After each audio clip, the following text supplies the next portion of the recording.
안녕하세요. 조선부터 방산 또 에너지 관련된 업종을 담당하는 멘토 황대근입니다. 오늘 흥하해운 함께 살펴보도록 하겠습니다. 흥하해운 같은 경우에도 최근에 시장의 관심을 계속해서 받고 있는 상황인데 제가 영상들을 통해서부터 말씀드렸던 부분이 있었죠. 이 정세적인 부분이 불안해지면 첫 번째로 유가 관련된 종목들이 수혜를 입을 수 있다. 자, 그리고 나서 이 시장의 수요 그리고 수급 자체가 해운주로서 움직이는 경향이 있다라고 설명을 드렸습니다. 자, 그래서 전반적으로 봤을 때 아직까지 이 전쟁에 대한 리스크가 계속해서 이어질 가능성이 높아지고, 자, 그렇게 되면 호르무즈 취업에 대한 봉쇄 이슈도 이어질 가능성이 높습니다. 전반적으로 해운지 입장에서는 긍정적인 모습이 남아있을 가능성이 높아지는 거고, 특히 발틱 운임지수를 살펴봐도 그렇습니다. 이 발틱 운임지수와 주가의 상관관계에 대해서는 제가 지난 영상들을 통해서부터 말씀을 드렸는데 금일 영상을 통해서 짤막하게 이야기를 해보고, 유가도 마찬가지죠. 사실 유가랑 주가는 반비례 관계에 있는데 현재 트렌드가 바뀌었다라고 설명을 드렸습니다. 그래서 전반적인 내용을 보더라도 이 발틱 운임지수도 좋아질 확률이 높기 때문에 앞으로 이 흥하해용 같은 경우에도 주가 상승 모멘텀이 계속해서 이어질 가능성이 높다. 자, 이렇게 보고 있습니다. 그래서 이러한 이 각종 경제 지표를 해석을 해보고 물동량이 증가하면서 발틱 운임지수까지 상승할 수 있을지 금일 영상을 통해서 말씀드릴 예정에 있으니까 구독과 좋아요 꼭 부탁드리고 영상 끝까지 시청해 주시면 감사하겠습니다. 자, 우선은 내용부터 살펴보도록 하겠습니다. 우선 이란과 이스라엘 전쟁 관련된 이야기가 나와 주었었죠. 이때 당시가 4월 1일이었습니다. 이스라엘이 시리아에 있는 이란의 영사관을 공격을 해주면서 이 사건이 시작이 된 건데 이란도 보복을 해주었었죠. 그래서 전쟁 리스크가 부각이 되면서 한 번씩 해운주들도 주가가 계속해서 상승해주는 모습을 보여주었습니다. 제가 전쟁 관점은 중장기적으로 이어질 가능성이 높다라고 설명을 드렸었죠. 특히 11월 대선을 앞두고 이 전쟁 리스크를 부각을 시키면서 지지율을 끌어올리기 위한 이 가능성이 높다라고 설명을 드렸습니다. 자, 그래서 앞으로 이 전쟁에 대한 리스크는 계속해서 남아있을 확률이 높다. 자, 이렇게 말씀을 드릴 수 있을 것 같고, 제가 또 유가 관련된 종목에서 해운주로 이 수급이 몰릴 가능성이 높다라고 설명을 드렸습니다.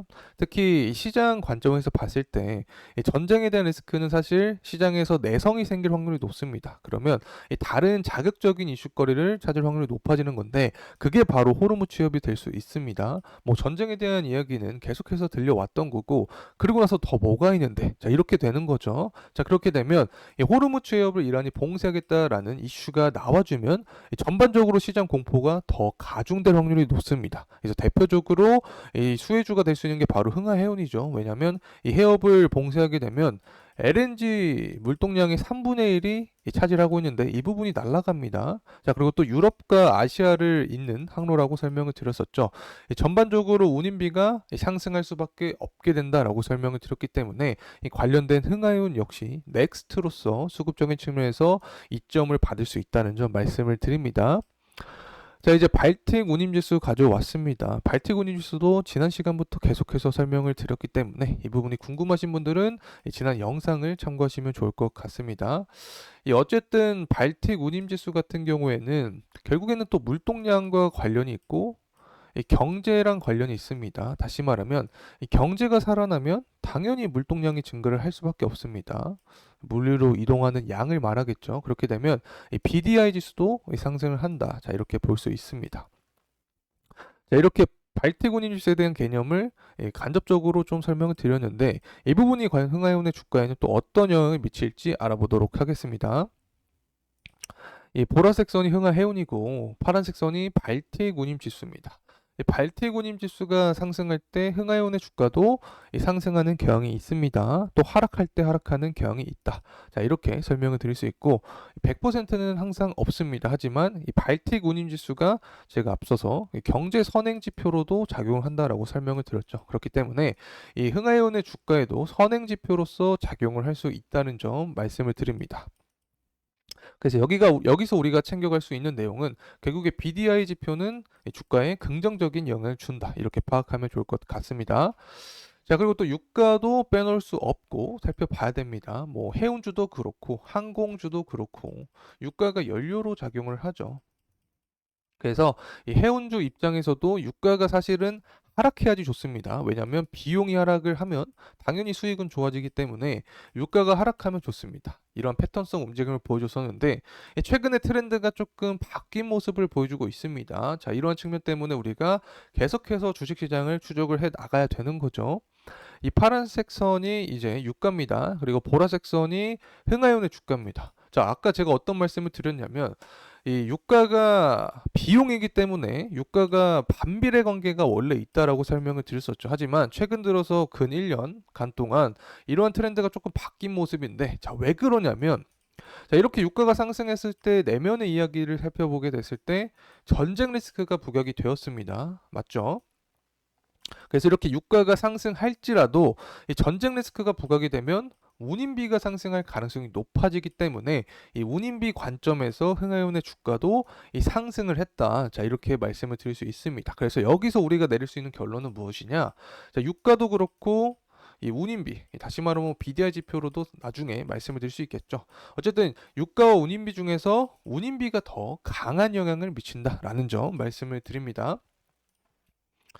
자, 그리고 이제 경제 지표를 통해서 이 데이터 해석을 좀 해보려고 하는데, 이 소매 판매량이 좋게 나왔습니다. 예측치보다 실제가 높은 모습을 보여주었고, 이 소비자 물가 지수도 이 높은 모습을 보여주었었죠. 자, 그래서 제가 어떤 말씀을 드렸냐면, 결국에는 이 경제 지표를 통해서 이 살아나는 모습을 보여준다면 물동량이 증가할 확률이 높다라고 설명을 드렸고, 이 부분이 자연스럽게 BDI 지수 상승까지 이어지게 만들어주면서 결국 흥하이온 주가도 상승을 견인할 수 있다라는 점을 제가 설명을 드리고 있습니다. 특히 기업의 경기 실사 지수도 체크를 해보면 계속해서 높은 모습을 보여주고 있습니다. 특히 제조업 지표도 살펴보게 되면 예측치보다 실제가 높게 나와주면서 경기 확장에 대한 생각을 할 수 있는 현재 구간이다. 자, 이렇게 볼 수 있는 거죠. 중국도 마찬가지입니다. 중국 제조업 지표도 보게 되면 예측치보다 실제가 높은 모습을 보여주고 있습니다. 굉장히 호재죠. 왜냐하면 이 BDI 지수 자체가 이 철광석에 대한 수요가 증가하면 물동량이 높아지는 특징이 있습니다. 또 이 철광석은 중국에서 대부분 수요가 많이 나오고 있기 때문에 이러한 중국 경제가 살아나는 모습 자체는 결국에 BDI 지표 상승까지 기결이 된다. 자, 이렇게 말씀을 드립니다. 자, 이제 이 차트적인 흐름세 살펴보려고 합니다. 현재 흥하이온의 가격적인 흐름세인데, 최근 들어서 중동에 대한 리스크가 다소 완화가 되면서 흥하이온 역시 주봉상으로 살펴봤을 때 조금 지지부진한 현재 가격 흐름세를 보여주고 있다. 자, 이렇게 설명을 드릴 수 있을 것 같은데, 현재 구간에서 주봉의 11선이 중요하게 작용을 합니다. 제가 주봉의 11선을 인간의 심장이다라고도 표현을 드렸던 만큼 이 11선을 계속해서 딛고 올라가는 모습을 보여줘야 에너지적으로 봤을 때 또 그렇고 주가의 방향성적으로 봤을 때도 그렇고 긍정적인 모습을 이어갈 확률이 높다라고 설명을 드렸습니다. 자, 만약에 이 주봉의 11선을 이탈한다라고 하면은 121선 구간과 61선 구간이 겹쳐지는 이 박스권 구간에 있습니다. 이 구간에서는 지지가 나와 줘야 된다라는 점 다시 한번 강조를 드립니다. 어쨌든 향후 주가 상승 모멘텀이 나와주기 위해서는 결국에 이 전쟁 리스크가 부각이 되면서 운임비가 상승을 해야 됩니다. 그리고 여기에 더해서 앞서서 제가 어떤 말씀 드렸냐면 이 경제 지표가 살아나는 모습을 보여주면서 물동량이 증가한다라는 이슈, 이러한 두 가지 공통적인 사항이 맞물릴 때 흥하이온 주가도 강한 상승 모멘텀을 받으면서 이 전고점 구간을 돌파해 주는지 여부를 우리가 체크를 해야 된다라는 점 말씀드립니다. 자, 이상으로 흥하이온에 대한 영상 마무리하도록 하겠습니다. 끝까지 시청해 주셔서 감사합니다.